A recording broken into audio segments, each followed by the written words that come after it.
4 मई 2026 के दिन पश्चिम बंगाल समेत 5 राज्यों के विधानसभा चुनावों के परिणाम आने वाले थे।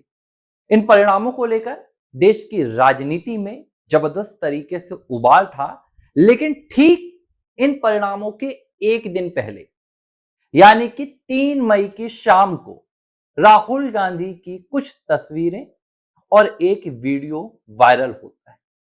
ये वायरल वीडियो और तस्वीरें भारत की नहीं थी, बल्कि भारत से बाहर विदेश की थी। बाद में पता चला कि ये तस्वीर ओमान की थी और राहुल गांधी ओमान के कैफे में नजर आए थे।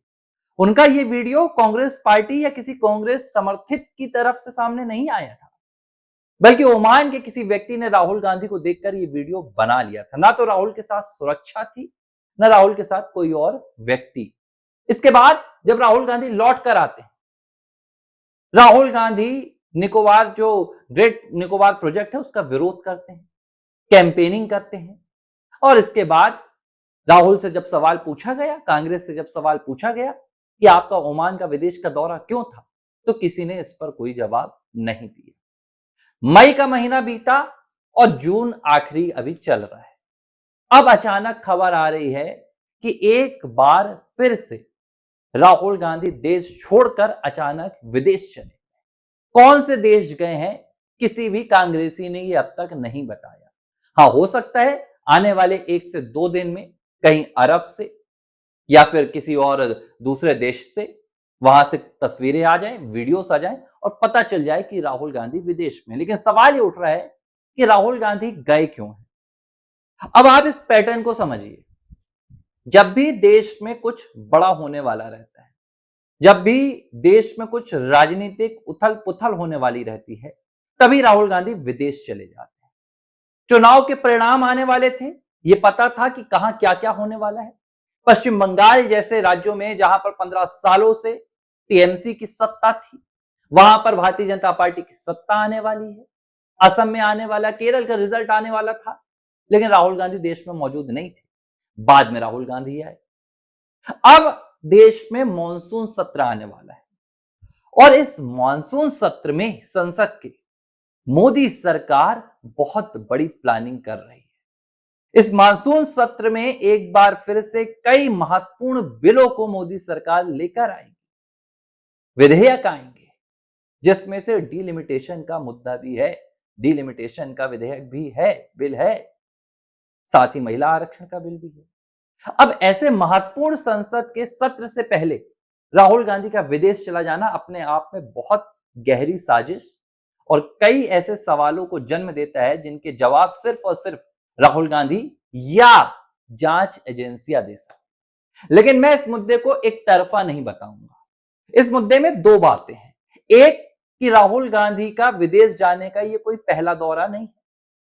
बावजूद इसके भारतीय जनता पार्टी चीख पुकार कर रही है। अमित मालवीय सोशल मीडिया पर पोस्ट कर कह रहे हैं कि राहुल गांधी विदेश एक बार फिर से चले गए। इससे पहले 54 विदेशी दौरों का 60 करोड़ का हिसाब लेकर संबित पात्रा प्रेस कॉन्फ्रेंस करने आए थे, लेकिन उसके बाद भी केंद्र सरकार या केंद्र सरकार की कोई एजेंसी या भारत का विदेश विभाग या होम मिनिस्ट्री, गृह मंत्रालय, किसी ने भी राहुल गांधी से एक कोरे कागज में 4 लाइन लिखकर भी नहीं पूछा कि आप अचानक बिना बताए, being a member of parliament, being the leader of Lok Sabha, opposite leader of Lok Sabha, आप क्यों ऐसे विदेश में जाते हैं। इससे 2 बातें निकल कर आती हैं। एक कि राहुल गांधी अपनी गतिविधियों में जो देश विरोधी हो सकती हैं, लगभग हैं, उनमें संलिप्त है, पूरी तरीके से जुटे हुए हैं, अपनी गतिविधियों को अंजाम दे रहे हैं। एक तो ये सिनेरियो बनता है, एक ये तस्वीर बनती है। और जो दूसरी तस्वीर बनती है वो ये कि भारत की सरकार, मैं सीधे स्पष्ट तौर पर कह रहा हूं, किसी का एक मंत्रालय का नाम नहीं ले रहा हूं, भारत की सरकार राहुल गांधी की इस विदेशी गतिविधियों पर जानकर भी चुप्पी साध कर बैठी है। मतलब ये पूरी मौन बनी बैठी है। जो मनमोहन को मौन मोहन कहते थे, आज वो मोदी सरकार राहुल गांधी के मामले में मौनी सरकार बन गई है। मैं ये बहुत तल्ख टिप्पणी कर रहा हूं इस सरकार पर। मौनी सरकार बन गई है, ये मोदी सरकार नहीं है। राहुल की विदेशी साजिश, अगर विदेशी साजिशों पर भाजपा के नेता बयान देते हैं, संसदीय कार्य मंत्री अगर ये कहने पर मजबूर होते हैं, किरण रिजिजू, कि राहुल गांधी कट्टर जिहादी इस्लामिक संगठनों के साथ मिलकर भारत विरोध की साजिश रचते हैं, उनका अंडमान में जाना, ग्रेट निकोबार प्रोजेक्ट का विरोध करना या ऑपरेशन सिंदूर का विरोध करना, पाकिस्तान को समर्थन देना, चीन के साथ एक सीक्रेट डील होना, इन सब पर जो केंद्र सरकार का रुख है वो मौनी सरकार जैसा हो गया है कि सब कुछ पता है, सब कुछ देख रहे हैं, लेकिन चुप्पी साध कर बैठे हुए हैं। सवाल क्यों? क्या मोदी सरकार अंदर ही अंदर कोई प्लानिंग कर रही है?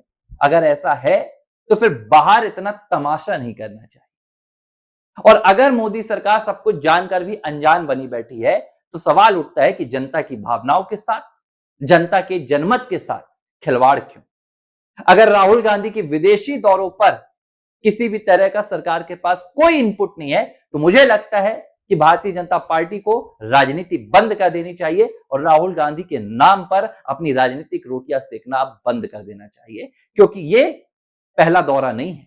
2015 से लेकर 2019 के बीच में जब राहुल गांधी के पास एसपीजी थी, अंटिल नवंबर 2029, 247 दौरे राहुल गांधी ने विदेश के किए, लेकिन कभी एसपीजी को अपने साथ नहीं ले गए, कभी एसपीजी को अपने साथ नहीं ले गए। सीआरपीएफ के डीजी ने बाकायदा लेटर लिखा राहुल गांधी को, गृह मंत्रालय को लिखा, मल्लिकार्जुन खड़गे को लिखा, कोई जवाब नहीं, किसी तरह की कोई पड़ताल नहीं। सिर्फ राहुल गांधी और उनकी भारत विरोधी जो साजिशें हैं वो भारतीय जनता पार्टी के नेताओं के लिए मीडिया की सुर्खियां और सोशल मीडिया के ट्वीट्स तक सीमित रह गए हैं और इनके गंभीर परिणाम कोई भुगत रहा है तो वो देश भुगत रहा है। एबीसी हिंदी पर ये वीडियो आपने देखा, मेरी आपसे विनती है हमें कमेंट बॉक्स पर प्रतिक्रिया दीजिए और वीडियो को ज्यादा से ज्यादा शेयर कीजिए। एक बात मैं और स्पष्ट कर देना चाहता हूं, राहुल गांधी के विदेशी दौरों को लेकर जो तथ्य सामने आते हैं, जो बातें हम बताते हैं, वो कोई हवा हवाई नहीं होती है। हमने जितने तथ्य आज तक राहुल गांधी के विदेशी दौरों को लेकर आपके सामने रखे हैं वो पूरे वेल रिसर्च्ड रहते हैं, तारीखों से लेकर उनके जाने का समय से लेकर उनकी विदेश में एक्टिविटीज तक। अगर हमें ये तमाम बातें पता है तो सवाल उठता है कि देश की एजेंसीज को क्यों नहीं पता है, और अगर पता है तो एक्शन नहीं हो रहा है, और एक्शन नहीं हो रहा है तो मुझे लगता है कि ये जवाब जनता को मांगना चाहिए। अब सरकार की या भारतीय जनता पार्टी की राहुल गांधी को लेकर इस तरह की बातों पर मुझे लगता है पिपड़ी बजाना बंद करना होगा, और जवाब राहुल गांधी से नहीं बल्कि अब जवाब मोदी सरकार से लेना होगा, जवाब अब भारत सरकार से लेना होगा। धन्यवाद। एबीसी हिंदी न्यूज, आज ही जुड़िए हर खबर के साथ